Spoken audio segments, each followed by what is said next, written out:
Welcome back to another episode of Sporting with Smitty. I'm your host, Smitty. Today we're going to go look at the Sunday Night Football loss that the Patriots suffered at home against the Miami Dolphins.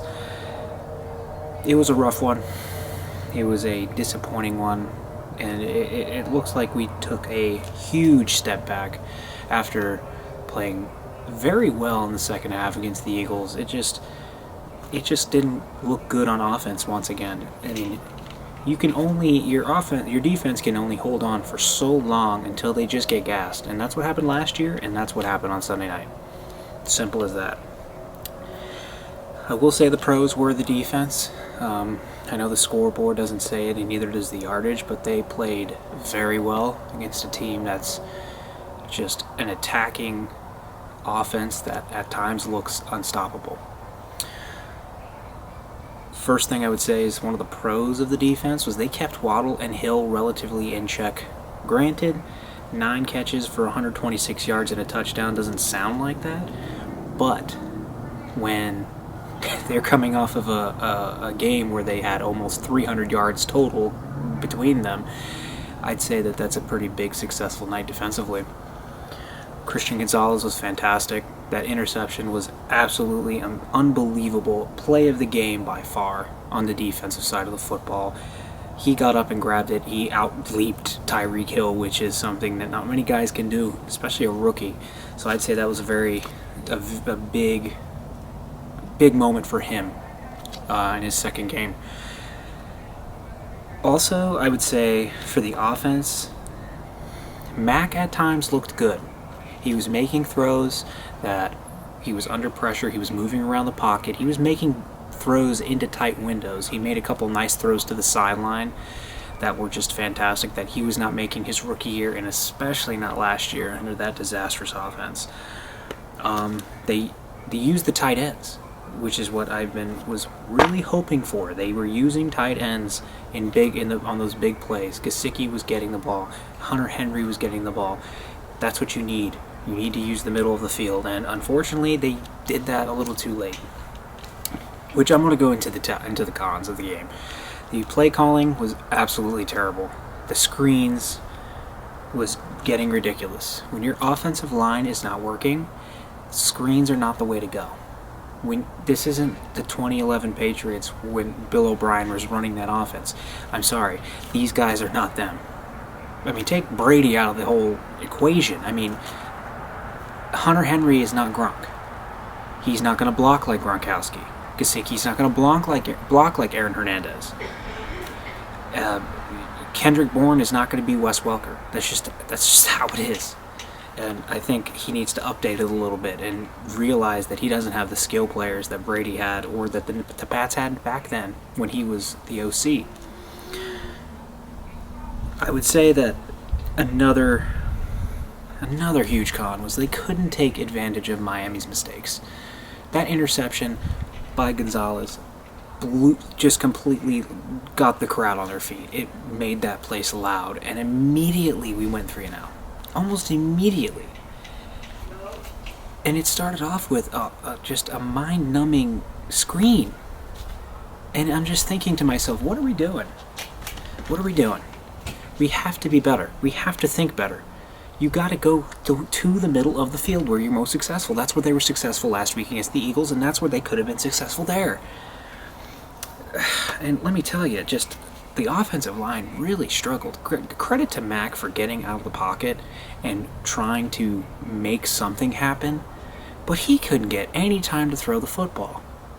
And, of course, we're going to hear Patriot fans blame this on Mac. Yes, the interception was his fault. It was a bad throw. Granted, I mean, basically all the corner has to do with a receiver who's running along the sideline is just kind of nudge him out of bounds, and there you go. I mean, he did his job because the receiver can't touch the ball by rule of the NFL. But he was making throws that he wasn't making last year. But then we're going to hear other Pats fans say the same damn thing over and over again. Oh my gosh, what are we? He's not the guy. I'm sorry, he's not Brady, but you got to be patient. He's getting better. And then the turnover by Douglas, I can see People are upset that he was taken out of the game, but that's how Belichick works. If you make those type of mistakes, you're not coming back into the game. He's been doing that for 20 years, and it shouldn't surprise people now when he's doing it now, especially with a rookie. I loved how on the sideline, when they panned over to the sideline with the camera, that his guys were over there saying, "Hey man, don't worry about it, we're good." That shows you that these guys are real close, and it shows real camaraderie within the team. But that's how it happened. That's how a Bill Belichick squad is. If you're going to make those mistakes, if you're not playing smart football, he's going to bench you. It happened with Stephen Ridley, who had a very bad fumbling problem in his career with New England, and that kind of drove him out of town. It's what happened in Super Bowl 51 against the Falcons when LeGarrette Blount couldn't hold on to the ball. He was benched, and you didn't see him for the rest of the game. You saw him basically James White and maybe a few plays with Deion Lewis off the top of my head. But that's just how Belichick is. He's always been like that, and that's how he will always be. Overall, though, on defense, there was just the few cons that there was that they were not bringing any pressure on Tua. They just couldn't get by this offensive line. And granted, they were able to get a couple holding calls. They were able to get a couple whistles from them, but they still just couldn't get in on him. And there were a couple plays in the first drive of the second half where Judon got in on him. That I thought, okay, we're good. We made the adjustments. We're good. But then after that, it kind of just fizzled out. And then obviously, in the fourth quarter, the tackling was absolutely atrocious. They couldn't bring down Mostert. They couldn't bring him down. And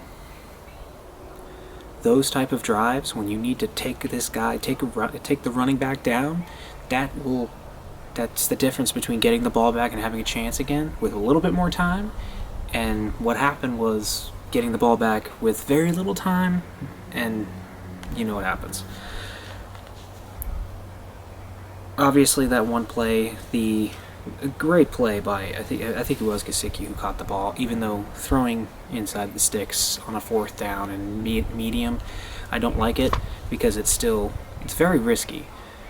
But kudos to him for pitching it off to the lineman, and the lineman Cole Strange trying to make a play out of it. I mean, I thought it was initially that he got it, and I thought that forward progress carried it that way. But after looking at the replay over the last few days, I'm just like, yeah, that's it. He didn't get it, and unfortunately, that's how the NFL is. It's a game of inches, they always say. Lastly, I'm going to give a shout out to rookie kicker Ryland, a guy who got the starting job, basically who got Nick Folk traded, and Nick Folk, who is a Pro Bowl kicker and one of the best kickers in football, and has really given New England a couple of wins the last 2 years in the post-Brady era. Ryland basically stole the job out from under him, but he didn't kick a single kick in preseason, and he didn't kick one against Philly on week 1, so this was his first kick, and we were down 7-0 still. Still a big kick, 49-yard kick at home, Sunday Night Football, first kick in the NFL, and he nailed it. He nailed it. And nowadays you need a kicker that can hit those kicks. You need to, because we've seen it already in the last few years how missing kicks will cost you games. Not like it used to, but nowadays it can cost you games. From missing a PAT to shanking a 30-yarder. It happens a lot more recently, what it feels like. But overall, the offense has to be better. They have to stop starting slow. That has been the problem so far this year, is that they start so slow and it's almost impossible for them to get back into the game. And you're putting a lot of pressure on your defense doing that. I mean, granted, our defense is solid. They're solid. I don't care. We have a top 10 defense, completely underrated in the eyes of many analysts, just because, I mean, we're not the Patriots, the Brady Patriots anymore. But still, the offense has to be better, and that's what we got to look forward to against the Jets next Sunday, because can't lose this one, cannot fall down. You can't go down 0-3 to start the year when you got two teams in the division that are Super Bowl contenders. Can't do it. especially against the Jets, who are playing with a backup. You can't do it. And I know every Patriot fan is going to say, oh, we're 0-2. Last time we were 0-2, we won a Super Bowl. No. This is not that team. Okay? Juwan Bentley is not Teddy Bruschi. Mack is not Brady. Kendrick Bourne is not David Givens. Okay? It's not that team. It's not even that era. The AFC at that time was nowhere near as strong as it is right now. So I don't want to hear it, or even want to even have contemplate it. This team is not that team, and the NFL is not that NFL. Period. But next week is the game of the season. This will decide whether it's wild card or it's top 10 pick. Because after the Jets, it's a big game against Dallas, and Dallas is not a team that is weak. They are an incredible team that looks dangerous, and that defense is unreal. Doesn't matter if you hate Dallas, that defense is legit. So this game needs to be a win, and they have to do that by starting off strong, scoring quickly, getting stops, and not only that, forcing Zach Wilson into turnovers. Period. But overall, though, 0-2 is not the start we wanted. I know it's not the start I wanted. I expected 1-1. I was hoping for 1-1. But that's just not how football is. So join in on Sunday morning at 10 a.m. or 1 o'clock for you East Coast people. I'm over here on the West Coast, so I'll be up at 10 a.m. sharp, getting ready to cheer on our Pats, and hopefully we can turn this season around. Go Pats, let's go.